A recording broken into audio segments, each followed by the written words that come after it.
আমি দিনে তো হরিনাম সংকীর্তন করি, কিন্তু জানো হরিদাস, আমি তোমার সাথে নিভৃতে যখন কৃষ্ণ কথা আলাপ চালিতার মধ্যে থাকি, কত যে আনন্দ পাই। এই মনে রাখবেন, বন্ধু বান্ধব জগতে অভাব 3.5 লাখ।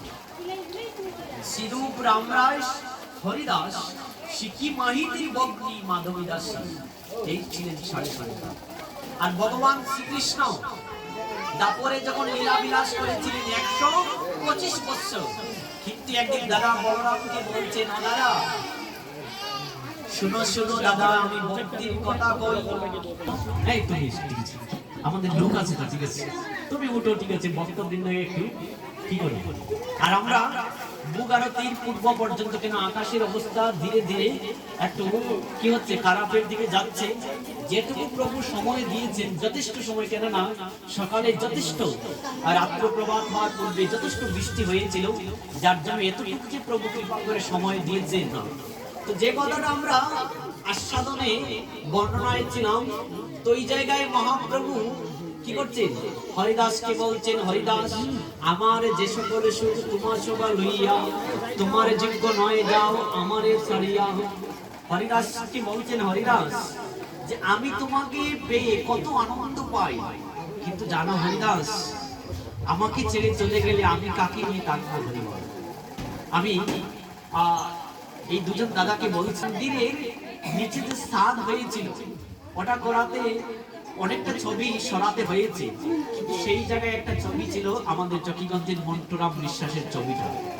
হয়তো শ্যামানন্দ বাবা যখন ওনার অভিষেক হয়েছিল, তখন ওই জায়গায় কি হয়েছিল, আমার মামাও পাশে ছিল। এত বক্তব্য তুমি কেন আসলে না?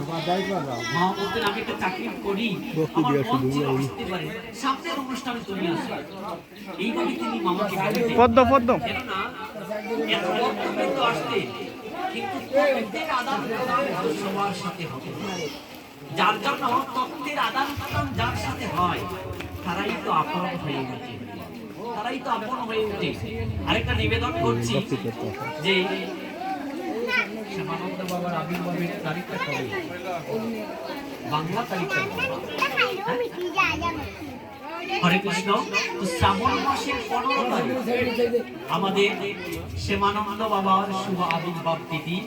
সেই আবির্ভাব তিথি প্রতি বছর পালিত হয়, এই বছরও সেই ধারাবাহিক নিয়মে পালিত হবে।